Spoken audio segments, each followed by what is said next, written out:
خراب الہند من الصین وہی روایت ہے کہ ہند کی بربادی جو ہے وہ چین سے ہوگی، اور جو اب آتے ہوتے ہوئے نظر آتا ہے۔ اس کے بعد چین کی خرابی کا بھی ذکر ہے، وہ رمال کے بارے میں ان کا ذکر کیا گیا ہے۔ ظاہر بات ہے مجھے اس کی کچھ ایسی سمجھ نہیں آ رہی کہ وہ کیسے ہوگا، کہ ہمارے ہاں تو نارملی اس طرح کی روایات کا یہ ہوتا ہے کہ جادو ٹونا یا بہت ساری چیزیں، اور بھی بہت سارے لوگ تشبیہ رکھا، لیکن میں زیادہ اس میں زور میں جانا نہیں چاہتا۔ لیکن دیکھنا یہ ہے کہ کیا یہ دونوں ملک، وہ جو آخری جنگ ہونی ہے، اس جنگ کے وقت اس دنیا کے نقشے پہ موجود ہوں گے یا نہیں، یہ بہت بڑا سوال ہے۔ یہ اکثر اوقات میں سوچتا ہوں کہ یہ تو میرے سامنے یہ آتا ہے۔ میں نے اس لیے اہل تشیع کی کچھ کتب جو ہیں ان کا مطالعہ کیا کہ وہ کیا کہتے ہیں۔ مثلا یہ ان کی کتاب جو ہے آیت اللہ اعظمی صافی گل پائیگینی کی جو کتاب ہے جمال منتظر جو ہے، یہ بڑی مشہور کتاب ہے۔ انہوں نے سنی روایات کو بھی اکٹھا کیا ہے اور انہوں نے شیعہ روایات کو بھی اکٹھا کیا ہے۔ شیعہ روایات میں بھی انہوں نے کہیں پر بھی چین کا اور امریکہ کا یا ان ممالک کا ذکر نہیں ملتا۔ ہاں البتہ باقی سارے جگہوں کا، شام کا بھی ملتا ہے، یمن کا بھی ملتا ہے، عراق کا بھی ملتا ہے، مصر کا بھی ملتا ہے، فلسطین کا، سب جگہ کا ملتا ہے، اور اس کے ساتھ روم کے اس طرح باقی اور ساری چیزوں کے بارے میں بھی ملتا ہے، لیکن دو ممالک کا ذکر نہیں۔ جبکہ صورتحال اس وقت یہ ہے کہ چین جو ہے اس وقت دنیا کے نقشے کے اوپر اس وقت سب سے اہم ترین ملک بن کر سامنے آ رہا ہے، اور اس کا مقابلہ کرنے کے لیے ایک بہت بڑی جنگ جو ہے وہ مقابلے پہ بالکل تیار کھڑی ہے۔ یہ میرے سامنے اس وقت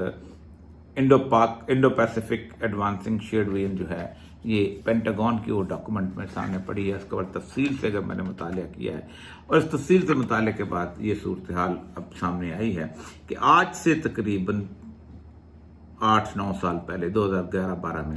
ہنری کلنٹن نے ایک مضمون لکھا تھا کہ where we are going to spend our next 10 years, ہم اگلے 10 سال کہاں گزاریں گے۔ تو اس نے کہا تھا کہ ہم افغانستان اور عراق سے نکل جائیں، کیونکہ ہماری اب کمر دوری ہو چکی ہوئی ہے، اور ہمیں کنٹینمنٹ آف دا چائنا جو ہے وہ بہت ضروری ہے۔ اور اس نے ایک لفظ استعمال کیا تھا، harnessing the growth and dynamism of China and India, کہ ہمیں لگام ڈالنی ہے ڈائنامزم اور گروتھ کا چین کی اور انڈیا کے۔ اس کے بعد صورتحال یہ ہوئی ہے کہ یہ جو انڈو پیسیفک ہے، نومبر کی 4 تاریخ کو یہ آیا ہے 2019 کی، اور انہوں نے اس کے اوپر عمل کرتے کرتے وہاں سے افغانستان سے نکلتے یہاں پر آ گئے ہیں، اور اس وقت وہاں پر 3,70,000 امریکی فوج جو ہیں وہ انڈو پیسیفک ریجن کے اندر اس وقت ڈیڈیکیٹ ہو چکی ہوئی ہیں، انہوں سے بہت ساری وہاں پر موجود ہیں۔ 3 بحری بیڑے جو ہوتے ہیں جن کے اوپر جہاز آ کے لینڈ کرتے ہیں، اور جہاز جو ہے وہ آگے جسے کہتے ہیں اڑتے ہیں اور بمبنگ کرتے ہیں، وہ 3 بحری بیڑے جن میں ایک روزویلٹ ہے اور ایک رونلڈ ریگن اور ایک تیسرا ایک اور ہے، وہ بھی وہاں پر پہنچ چکا ہوا ہے۔ اس کے علاوہ جاپان، انڈیا اور آسٹریلیا، اس کا ایک انہوں نے وار پیکٹ کیا ہے کہ ہم نے چین کے خلاف آگے جا کے لڑنا ہے، اور چین کی اس پوری گروتھ کو روکنا ہے جو سی پیک کے حوالے سے۔ امریکہ کا بیسک تھیم یہ ہے جو اس وقت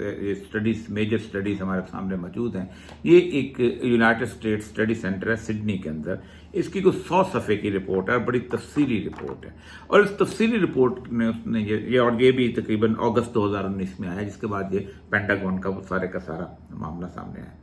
اس رپورٹ کے اندر بھی یہ دیا گیا ہے کہ امریکہ بنیادی طور پر اس وقت معاشی طور پر مکمل طور پر اس قابل نہیں رہ گیا کہ وہ چین کا مقابلہ کر سکے،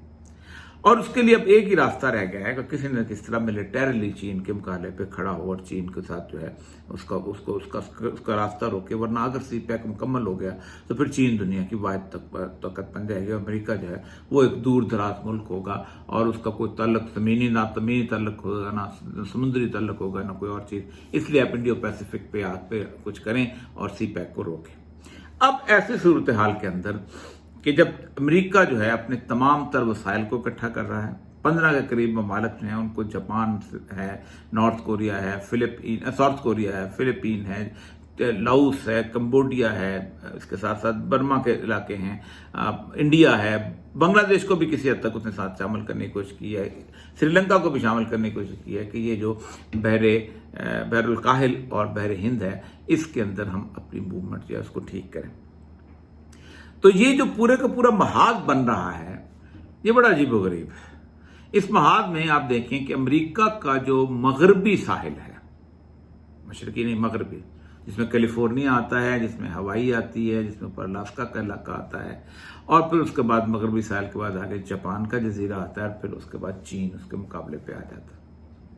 تو پوری جنگ جو ہے، کیونکہ دنیا بنیادی طور پر دو بڑے بڑے سمندروں میں تقسیم ہے، اگر آپ ساؤتھ اور نارتھ کے ساتھ رکھیں، ایک طرف ہے جسے ہم کہتے ہیں اٹلانٹک اوشن، بحر اوقیانوس، اور دوسری طرف ہے بحر الکاہل۔ بحر الکاہل کی جو دنیا ہے وہ امریکہ اور چین دونوں آمنے سامنے ہیں، کچھ فلپین کے جو علاقے اور اس کے ساتھ ساتھ انڈونیشیا، ملائیشیا، جکارتا، یہ علاقے جو ہیں، اور دوسری طرف امریکہ ہے، اور امریکہ کی پوری اور ساتھ چلی اور یہ علاقے بنتے ہیں۔ اب اگر کبھی جنگ ہوتی ہے اس پیسیفک میں اور یہ جو بحر الکاہل ہے، تو اس جنگ میں مقابل اگر وہ دونوں ہوتے ہیں اور وہیں پر جنگ ہوگی تو پھر یہاں نہیں ہو سکتے۔ زیادہ سے زیادہ وہ انڈیا کے مشرقی علاقوں کی طرف چل سکتی ہے، جن میں کلکتہ ہے، جن میں مدراس ہے، یہ سارے کا سارا، اور آدھا انڈیا بھی ہو سکتا ہے اس کے اندر شامل ہو جائے، اور خصوصاً جو سکم کا جو علاقہ ہے جہاں سلگری کوریڈور ہے وہاں پر آ سکتی ہے۔ تو میں اس سے اندازہ ہوا کسی حد تک کہ یوں لگتا ہے کہ ایک حدیث کی تکمیل جو ہے وہ چین سے ہو جائے گی، کہ رسول اللہ صلی اللہ علیہ وسلم نے فرمایا کہ وہ ہے خرابت ہند من الصین۔ وہ بڑی امپورٹنٹ ہے، کیونکہ ایک ہی طریقہ ہے اس کو سی پیک کو روکنے کا، اور ایک ہی طریقہ ہے چائنا کی اکانومی کو ختم کرنے کا، کہ انڈیا کو اس کے مقابلے میں کھڑا کیا جائے اور اس کی ایک ایسی لڑائی کرائی جائے۔ اب اس لڑائی میں جو اس وقت چائنیز مائٹ ہے وہ بہت بڑی ہے۔ میں اس وقت کی جو دیکھ رہا تھا اٹامک پاور کے صورتحال سے بھی، اور ویسے بھی جہازوں کے حساب سے بھی، زمینی فورسز کے حساب سے بھی، پھر مین پاور کے ساتھ بہت بڑی طاقت۔ اب اس طاقت کے مطابق چین جو ہے وہ کہیں نہ کہیں کسی نہ کسی طور پر انڈیا کو زمینی لیول پہ بہت شدید شکست دے دے گا، اور اس کو ایک اور ساتھ حدیث جو ہے وہ ملاتی ہے، جس سے ہم اندازہ ہوتا ہے کہ انڈیا جو ہے جب جہاد ہند شروع ہوگا اور غزوہ ہند شروع ہوگا، جو حضرت ابو ہریرہ کی حدیث کا ہے، تو آپ صلی اللہ علیہ وسلم نے لفظ مملوک استعمال کیا ہے۔ آپ نے یہ نہیں کہا کہ تم ہند کے بادشاہ کو، یعنی نریندر مودی کو پکڑ کے لاؤ گے یا تم فلاں کو پکڑ کے لاؤ گے، آپ نے مملوک کا لفظ استعمال کیا، یعنی ہند کے بادشاہوں کو لے کے آؤ گے۔ ہند جو ہے انگریز کے آنے سے پہلے، بلکہ مسلمانوں کے آنے سے پہلے تو ایسا تھا کہ 300-350 ریاستیں تھیں، راجہ مہاراجہ اکٹھے ہوئے تھے، کوئی یونٹی نام کی چیز نہیں تھی۔ اس کو اورنگزیب عالمگیر نے کسی حد تک ساؤتھ میں جا کے مکمل کیا ہے، اور پھر اس کے بعد انگریز نے ان کو کنسالیڈیٹ کر کے ایک برٹش انڈیا جو ہے اس کا تصور پیش کیا۔ تو مجھے لگتا یہ ہے کہ اس جنگ میں ایک تو انڈیا جو ہے وہ کسی نہ کسی حد تک جو ہے وہ خراب ہو جائے گا، اور دوسری جو ہے وہ امریکہ اپنی پوری پیک پہ پہنچے، کیونکہ اس وقت جو سب سے اہم ترین رکاوٹ ہے یروشلم کے بننے کی، لوگ کہیں گے یہ بہت اس کے ساتھ ہے، یروشلم کے بننے کی اور اسرائیل کے عالمی طاقت بننے کی رکاوٹ سب سے بڑی جو ہے وہ ہے امریکہ بذات خود،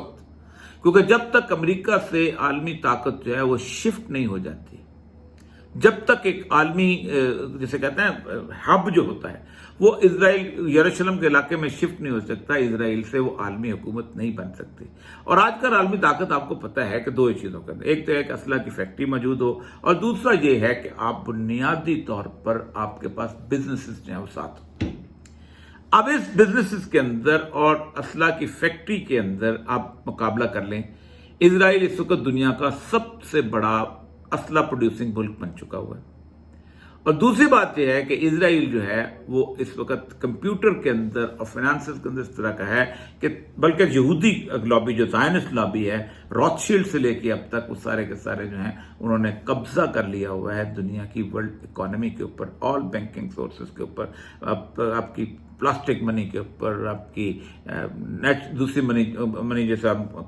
فکٹیشس پیپر کرنسی ہے اس کو جمع کر لیا ہوا ہے۔ اب یہ جب دونوں کے دونوں جو ہیں یہ اس کو وہ شفٹ کریں گے تو آپ نے صرف ایک کمپیوٹر شفٹ کرنا، پورا کا پورا بینک خود بخود شفٹ ہو جائے گا،